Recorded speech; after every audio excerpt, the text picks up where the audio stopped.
Everybody, welcome back to Recovery Perfects, practical tools to help you follow good, orderly direction. I'm your host, Dr. Donnelly Snipes, and today we're discussing Deuteronomy chapter 10, fearing the consequences, not God. And now, Israel, what does God ask of you but to respect God, to walk in obedience to Him, to love Him, to serve God with all your heart and with all your soul, and to observe God's commands and decrees that I'm giving you today for your own good. To God belong the heavens, even the highest heavens, the earth and everything in it. Even if you're thinking of God as good, orderly direction, everyone has the choice to follow good, orderly direction or not. And each person's good, orderly direction may be slightly different than someone else's.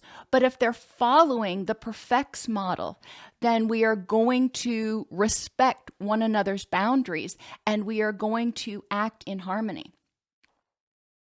Yet God set His affection on your ancestors and loved them, and He chose you, their descendants, above all nations as it is today. This reminds us that people who follow good, orderly direction loved each other and prospered, allowing them to unite and become strong. Thinking again about the Perfects mnemonic: prudence, endurance, respect, compassion, truthfulness, earnestness, selflessness, all of those things are common to any religion. All of those things are common to any recovery program, and any of those things or all of those things are values and behaviors that if we implement them toward other people is going to help us reduce our stress, increase our support, and feel safer and more empowered. Circumcise your hearts, therefore, and do not be stiff-necked any longer. How many times do we talk to people who are miserable because of addiction, because of pain, because of depression, because of something else, and they are stuck? And this is saying good, orderly direction tells you it's not prudent to continue to do the same things and be miserable. That's not getting you towards your rich and meaningful life. Or to continue doing the same things and expect different results, expect other people to change around you. It ain't going to happen. So quit being so stubborn. God is mighty and awesome and shows no partiality and accepts no bribes. He defends the cause of the fatherless and the widow and loves the foreigner residing among you, giving them food and clothing. You are to love those who are foreigners, for you yourselves were foreigners in Egypt. Good, orderly direction teaches us to love and have respect and compassion for ourselves. We're not going to give more than we can. We're not going to give till we're burned out. We're not going to surround ourselves with people who are dangerous to us. We're going to respect our own boundaries. It teaches us to love ourselves and recognize that we deserve respect. We deserve to respect ourselves and have respect and compassion for other people as well. To welcome the newcomer because you were once a newcomer. Welcome the person who has relapsed and come back because chances are you probably have relapsed at least once and come back. Not judging people based on one action, not judging people based on what you don't know. Good, orderly direction also teaches us not to show partiality. People recover in the way that is most prudent for them. Some people find the 12 steps are extremely helpful. Other people find help, hope, and courage in Celebrate Recovery. Some people prefer Smart Recovery or Recovery Perfects or something else. There are a lot of different paths to recovery depending on the person. For example, people who have a lot of religious trauma are probably going to struggle with recovery, Celebrate Recovery, and they may even struggle with Recovery Perfects. And sometimes they may struggle also with the 12 steps. Even though the 12 steps is not a religious program, it does use the word God a lot, and they do say the Lord's Prayer. So that can be very intimidating, off-putting, traumatizing, triggering, whatever words you want to use for some people. Okay, so maybe those avenues, at least at a certain point, are not useful or prudent for somebody. Maybe they need to start with SMART recovery, which is a straight up cognitive behavioral approach. And then once they have started to learn how to address their cognitions and deal with their emotions and re-regulate their responses to things, then they may pursue dealing with their traumas, and they may pursue other avenues of recovery that are more all-encompassing than SMART recovery. Or they may not. But everybody's path to a rich and meaningful life, to being happy, healthy, safe, and addiction-free, that's their goal. And if they're doing it, then cool. If they are not engaging in the behaviors that you don't want to engage in yourself, awesome. Whatever's working for them is working for them. And we are not to show partiality. We are not to judge. Back to Scripture. Fear the consequences of not following God and serving Him. Now, in Scripture, it says fear God. And there's a lot of talk in the Old Testament about fearing God, which is one of the reasons a lot of people are traumatized by Scripture or who shun Scripture because they've grown up in environments where they already feared their fathers or they already feared other people. They don't want to go somewhere else where they're feeling more fear.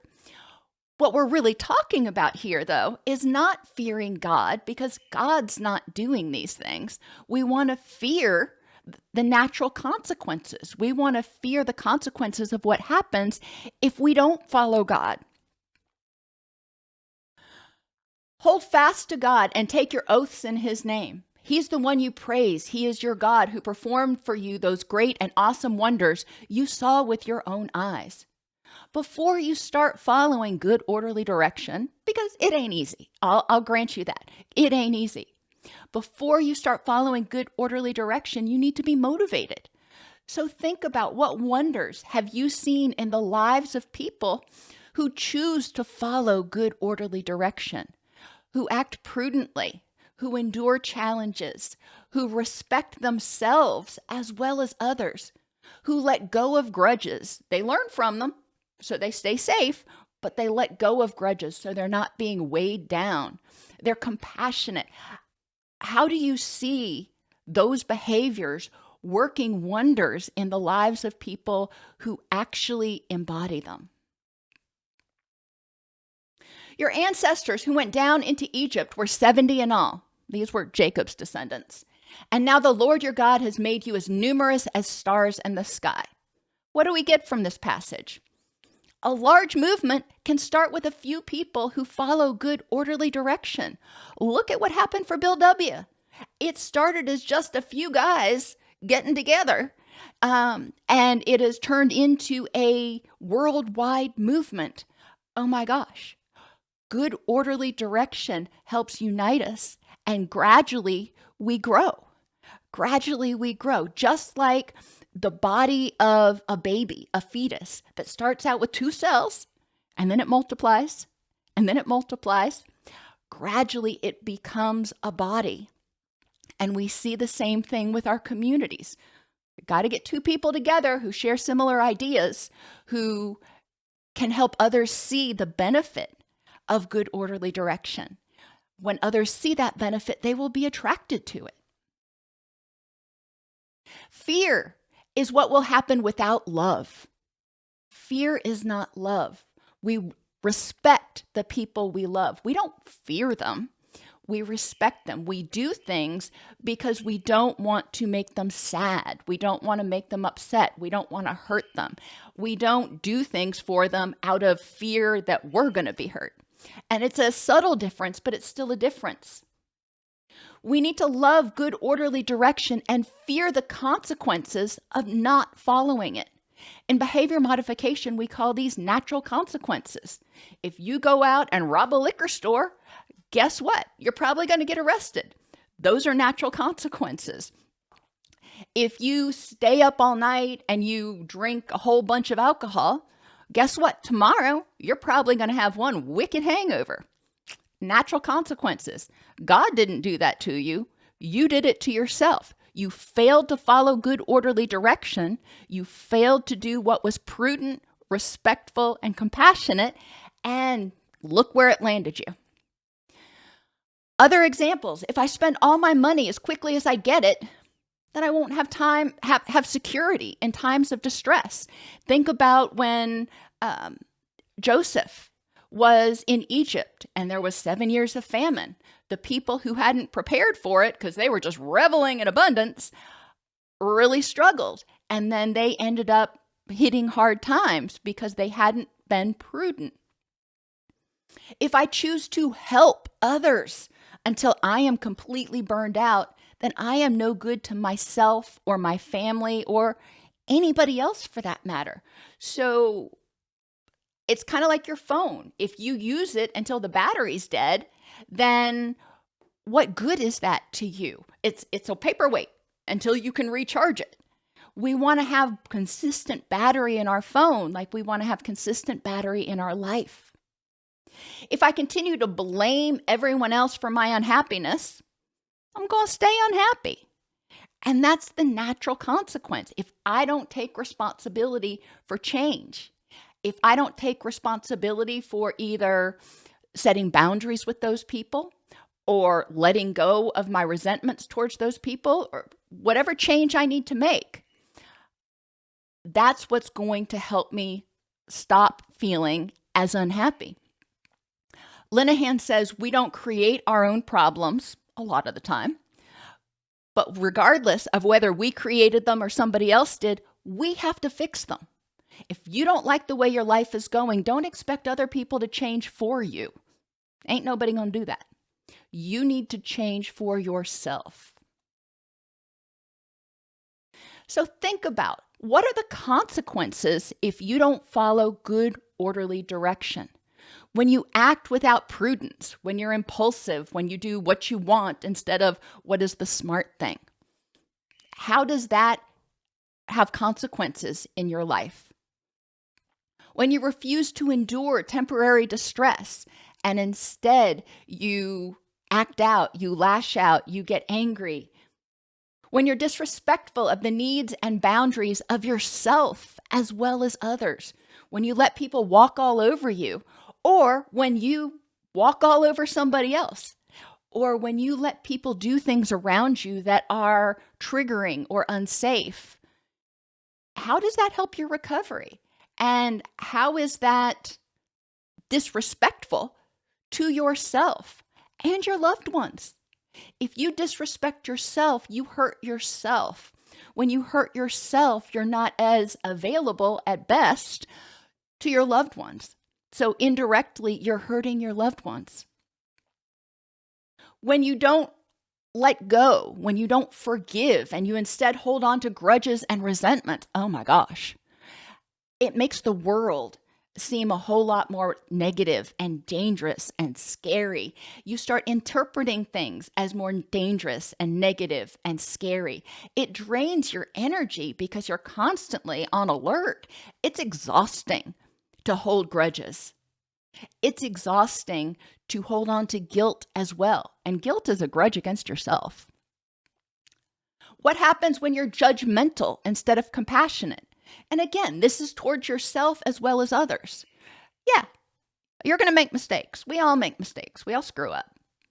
Okay, let's be compassionate with ourselves. Instead of continuing to hold a grudge against ourselves for something, let's be compassionate. When you're not having a good day, we all have them. We all have bad days. It's okay. Being compassionate with yourself and saying, you know what? Today, I'm not going to get everything done that I wanted to. That's okay. I'm going to do the very best I can with the tools and energies I have today. The same thing is true when you're compassionate with others. When you recognize their mistakes as behaviors, you love them and recognize that they may have done something unfortunate. When you try to empathize and put yourself in their shoes to understand why they may have reacted the way they did and have compassion on them because they often probably reacted out of fear. How does it affect your ability to reach your rich and meaningful life when you're either manipulative or mindless with yourself or others about your needs instead of truthful? When you live inauthentically, when you ignore your own needs, or when you try to manipulate others instead of telling them, this is what I need. And, it's not, there's no compromise here. This is what I need. Likewise, if you don't tell people what you need and you expect them to read your mind, how does that work? You've got to be truthful with them as well as yourself. And how does it impact your ability to live your rich and meaningful life? What are the consequences if you are caught up in self-centeredness and pride instead of being selfless? Please like, subscribe, and share. Apparently, Brewster says it's time to go.